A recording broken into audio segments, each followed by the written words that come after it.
Assalomu alaykum hurmatli kuzatuvchilar. Sizlar bilan yana O'zB muhandis Omadjon Abdulaziz. Bugungi kungi obzorimizda, ya'ni namoyishimizda mana bu multimetrni, ya'ni avvalgi lavhalarimizda ko'rgan multimetr Zoil ZT102A modelini Uzun marketdan sotib oldim. Sababi menga asosan ish jarayonida mana bu funksiyasi milliamper tekshirish funksiyasi kerak. Ya'ni AC va DC'dagi milliamperlarni signallarni tekshirishim kerak.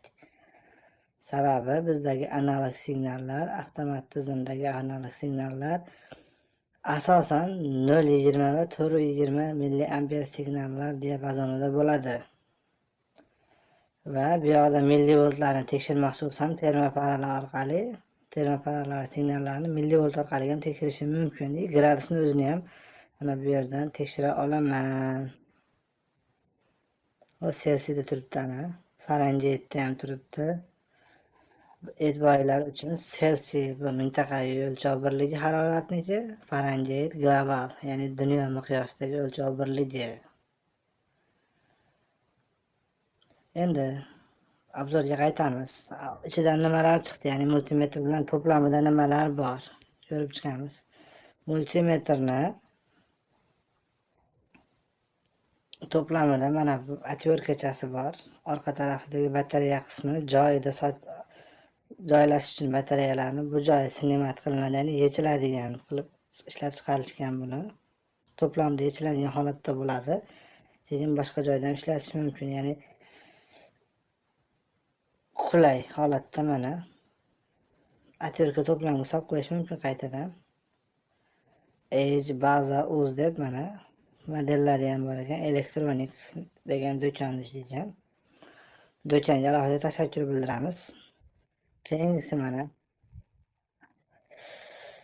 termoparamiz, hozirgi haroratni o'lchov birligini tekshirish uchun alohida video obzor qilamiz. Haroratni o'lchayotgan holatini, ya'ni qay darajada aniqlikda o'lchaydi, buni tekshirib ko'ramiz.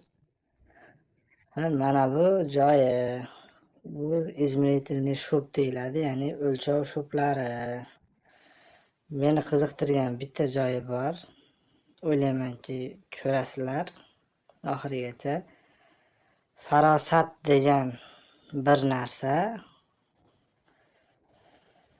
bor insonda. Bu asosan borligidan ko'ra yo'qligi ko'proq seziladigan ne'matdir. Bunda kimdir boy, kimdir faqir. Mana bu joyida bilishimiz mumkinki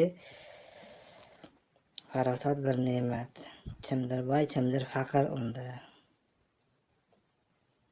Bu nima uchun qo'yiladi?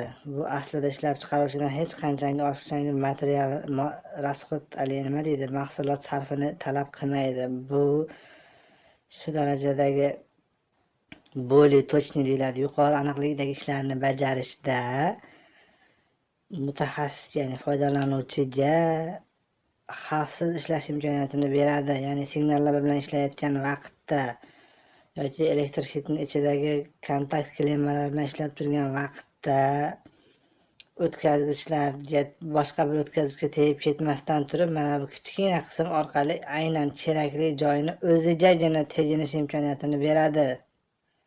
Nozik ishlarni bajarayotganda juda qo'l keladi bu joy. Mana bu qo'lda chiqadi.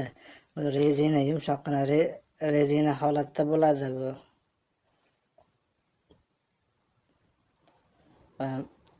Bu shaxsan menga juda bir quvonchli tuyuldi. Men sotib olgan pulimga roziman.